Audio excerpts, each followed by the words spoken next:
Hi, this is Donna. Welcome to DD Paper Crafts, and in today's video we're going to be making this ball-shaped gift box. The bottom tabs slot together like so, and then the top folds in, this piece folds down and this little tab pulls up, and then the box slots into place and closes like so. Without further ado, let's get started. For the size of ball that I'm going to make, you need 2 pieces of A4 cardstock, and you're going to cut the longest side down to 10 inches. The width of the A4 cardstock is going to remain the same. What it will mean is when we come to the scoring, we'll have a slightly smaller glue tab than normal. So it'll be 1/4 of an inch rather than 1/2 an inch. Obviously, you can make your ball bigger by increasing the size of the squares, which you'll see as we go along. The bigger you make the ball, the more you're going to have to think about where the joins of your additional pieces of cardstock are going to be. So just bear that in mind. I'm using 216 GSM cardstock because there is some manipulation of the paper required, and I will then add the strength into the ball when I come to add the decorative panels onto each of the squares and triangles. On both pieces, you're going to follow the same process. Along the 10-inch side, we're going to score at every 2 inches. So we're going to score at 2, 4, 6, and 8. Rotate the cardstock. The 10-inch side is the height of the ball, and then along the width, we're going to score at 2, 4, 6, and 8. And again, do that on both pieces of cardstock. Fold and burnish all of the score lines.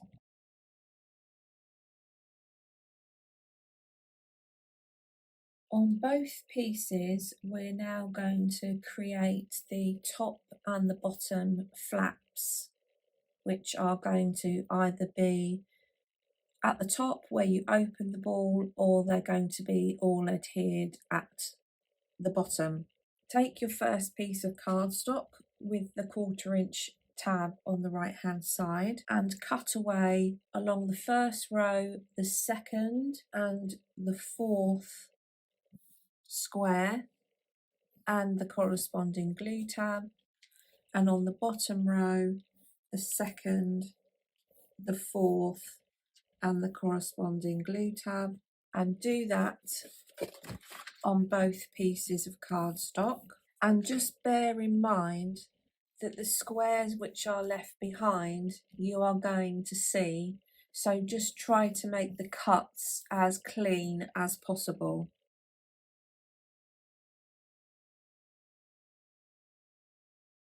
You may decide to have the same closure system as I've got on mine. Alternatively, you might decide to put hook and loop on each corresponding square and your box secures that way.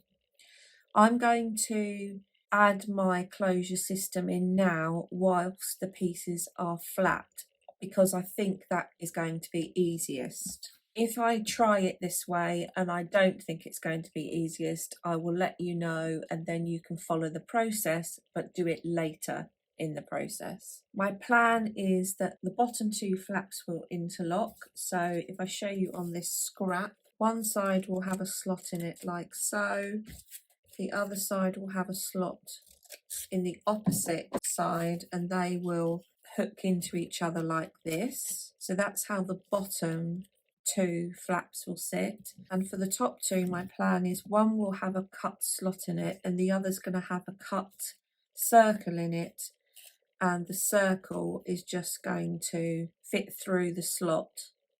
So that's what I'm now going to create whilst the piece is flat. So if I imagine that the piece is adhered together, which I'm not going to do at this stage, I'm going to have my first and my third as the two which slot into each other. And my second and my fourth is going to be my slot version. Now, obviously, they are going to be coming in towards each other from opposite directions. So this is my first and my third. I'm going to imagine that those have come round and they're now facing each other, like so. So they're now facing each other. So I'm just going to pencil, this slot will come in from this direction, and this slot will come in from this direction. But if you look, both slots are actually going to be cut in the same direction. I'm going to use my scoreboard so I know that I'm exactly the same. Lay my piece up against the top. I'm going to take my ruler and line it up with the 1 inch mark on my scoreboard here. Make sure it's lined up the other end. And I'm going to use my score tool and score down from 9 down to my ruler at 1 inch. Let's get rid of this pencil mark. I'm going to lay the other piece in, lay my ruler down, lined up with the 1 inch, take my score tool and score from 9 down to the ruler. Take my scissors and I'm going to cut along the score line. And now we should find that when the two pieces join together, they will face each other and they will slot in nicely. So that's one set for the opening. I'm going to fold my piece in half. So this is the tab that we're working on. Lay it in, and I want to make a pencil line or a score line along the 9 inch track between half and 1.5, like so. So that's going to give me my slot, and make sure that you make the slot wide enough for the card to go through. So that's my slot. I'm going to lay that on top of the second piece. Take my pencil and just mark where the ends of the slot are. You can see a little indentation there. I'm going to take a circle die which fits in between the two pencil marks, and I'm going to draw around that like so, and then I'm just going to use my craft knife and cut. So you can do this freehand. So that's my tab. Just going to get rid of the pencil lines. Just check, and these come in. My tab fits over, which it does. We're now going to do our additional scoring, and once we've done the scoring on this particular size, I'll then show you on a 3 inch section how you can work out how you need to do your scoring if you decide to change up the design. Lay your piece in this orientation. We're going to work on the 2.25 inch track. Ignore the first square, and then when you come to the second square, you want to score. So we're making a 1/4 inch tab in the second square. Ignore the third row and move down to the last square and create your 1/4 inch tab. We're then going to move along to the fourth column, 1, 2, 3, 4, and we're going to do the same thing at the 7 3/4 mark. Ignore the first square. When you come down to the second square, score. Ignore the third square, and when you come down to the fourth square, score. Like so. So we've got 4 additional score lines on 4 squares. Do that on both pieces. And if you do find that you miss score, you can sometimes just go in with your score tool and just rub the score line away. So we're now going to do our marking, with your 1/4 inch tab on the right hand side, fold under the top 2 flaps and place your piece in the scoreboard. I'm going to use my ruler. We're now going to work in the squares that we've just added the additional score marks to. I'm going to place my ruler lined up with the 3-inch track, and I'm going to place a notch or a pencil mark. You can use a pencil for this or make a notch on the additional score line at the 3-inch mark. And then I'm just going to go down, because I've got my ruler in place, and do the same in the bottom square. So I've got a notch at the top and a notch mark at the bottom within the 1/4 inch tab. I'm going to move along, place my ruler lined up with the 7-inch track, and I'm going to do exactly the same. Make a notch mark or a pencil mark and do the same at the bottom. Again, you want to do that on both pieces. Using your ruler and stylus, we're going to create 4 triangles. So I've got my 1/4 inch tab on the right. I'm going to take my ruler, place my stylus in the bottom left hand of the square, so where the score lines intersect. Line the top of my ruler up with my notch that I've just made, and I'm going to score between the corner and the notch mark, like so. I'm going to do the same on the other side of the triangle. Move along. Now you can either work with your piece this way round and you're working from the top of the square down, or rotate. These triangles are going to be facing in opposite directions. And it's always better to put your stylus where you want it and then butt your ruler up to your stylus. So there's our triangles. I'm going to do the same on the second piece. Take your scissors, and what we're going to do is fold under the flap just so it's out of your way. It will make it slightly easier. We're going to cut from the bottom edge diagonally down to the top of the triangle, like so. And you want to make sure that you can get it as neat as possible. So if you find it easier to do it with a craft knife and ruler, then use a craft knife and ruler. You'll end up with a piece which looks like that on the triangle. You want to do that on all 8 squares. So our pieces now look like this, and then I'm going to cut away the outer squares and just cut a wedge out of the glue tab. So I'm just cutting a wedge into the 1/4 inch glue tab and then cutting away the outer square. Our pieces are now ready for us to do our paper manipulation and our burnishing. I'm going to work on each of the pieces independently and then adhere them together once the shape's where we need it, because I think that will be easier. Before we start that, I'm just going to show you how I would calculate the score lines if I was having bigger squares. So if you're using the same size as me, you can skip ahead to the next part. If not, then stick around. For the demonstration, I'm going to assume that you're making squares which are 3 inches by 3 inches. This is a piece of 6-inch square to show you, which I'm scoring at 3, so I've got my 4 cubes. Let's assume this is a whole square. This is the square that you want to create your triangle in. So we need to know how far down our triangle point needs to be in order for when we manipulate the paper for the triangle and the square to be the same size. I'm going to draw a pencil line. I would work this out on scrap first so I know the measurements before I use my proper cardstock. I'm going to draw a pencil line at 4.5, so that's splitting the cube in half. So I've got my pencil line. I'm going to take my ruler. We know that the side of the square is 3 inches.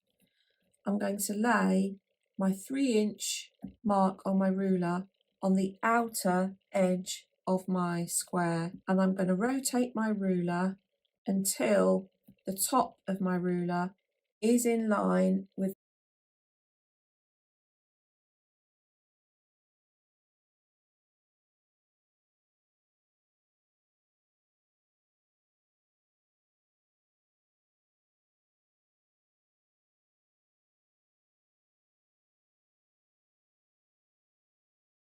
do the same here. Take my pencil to the intersection where all the scored pieces meet. Move my ruler down to 3 inches, and you can see that my points do actually meet up. So the distance between here and here is 1, 2, 3, 4, 5, 6, is 7/16. If we cut away like so, we should find that if we manipulate the paper,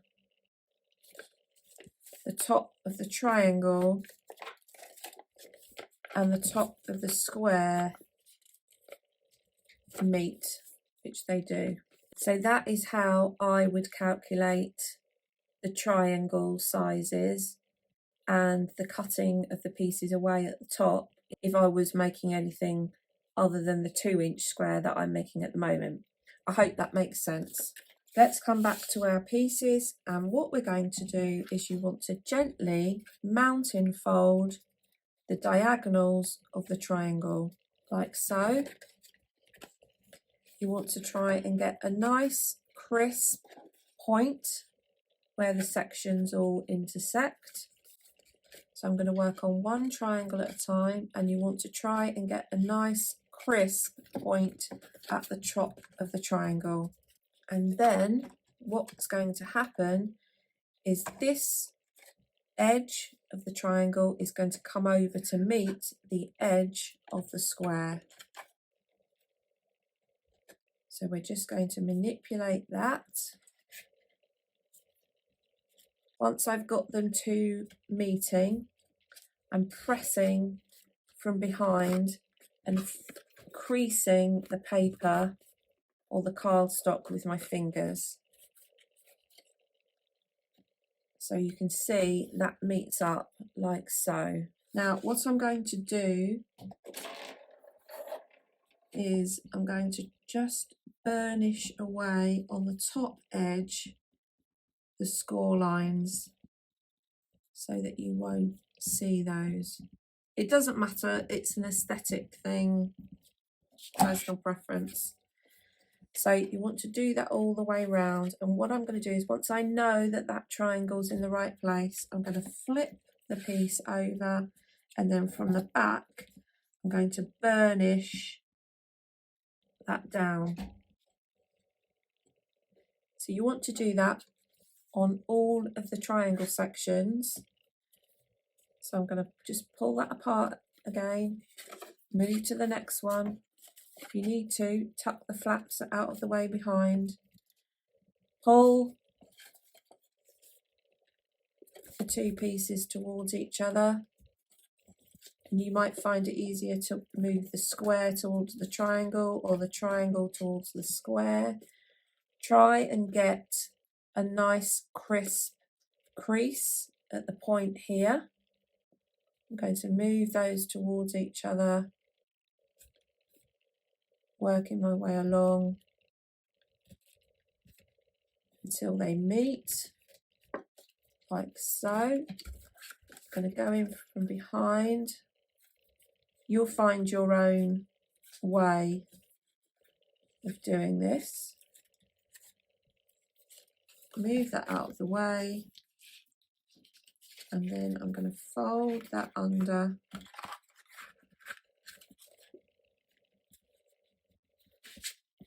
flip that over and crease.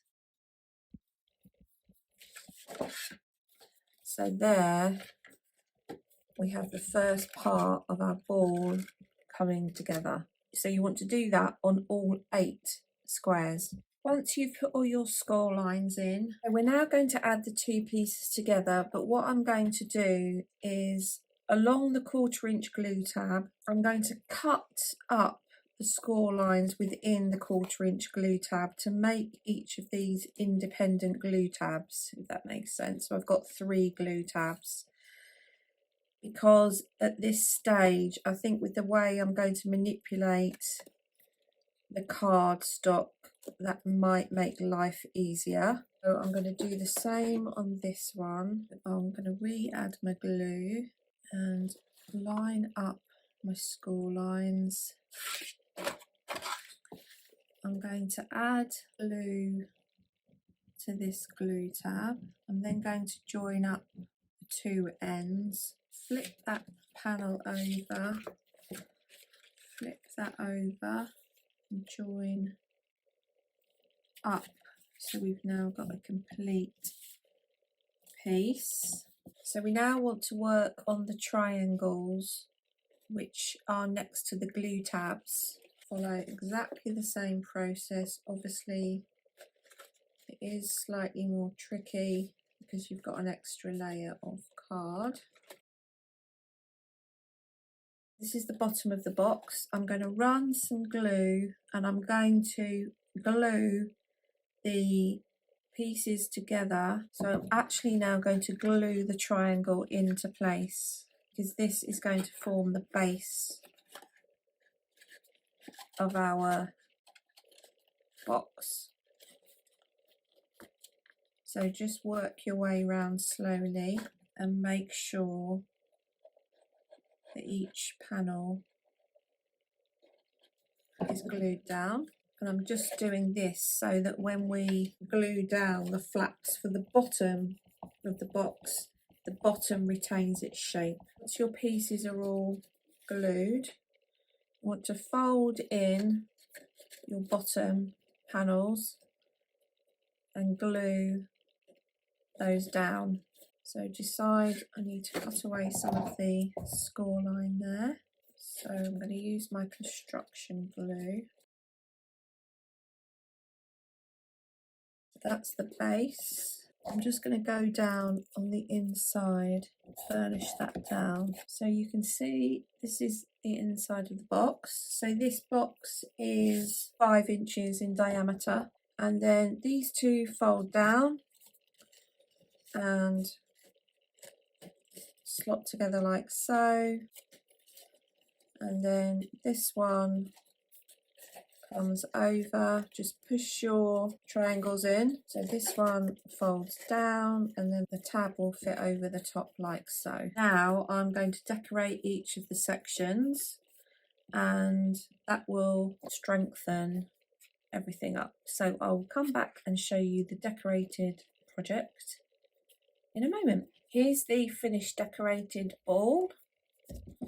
And because I've used my construction glue, that's really got a lot of strength to the sides of that now. The squares that I've cut for decoration, the green squares are 1 7/8 and then the paper on top is 1 3/4 squared. And the triangles are 1 3/4 across. And I cut a square which was 1 5/8. That was how I created the triangle, but I did have to fiddle around getting the right shape. So I would suggest you make a template in copy paper first. I have added some decorative paper to the top, which I then cut through. It was a bit fiddly, and I think at the point where we cut the slots in the video, you might want to add your decorative paper on the top so you're cutting through both layers. It can be done. I just laid it down like this and used the slot on the white cardstock to cut through the green. It was a bit fiddly though.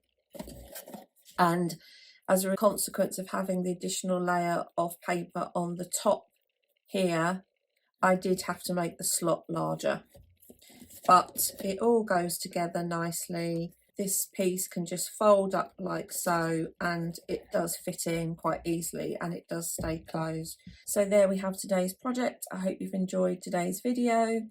If you haven't done so already, please consider subscribing to the channel and hit the notification bell for future videos. Until next time, thanks for watching.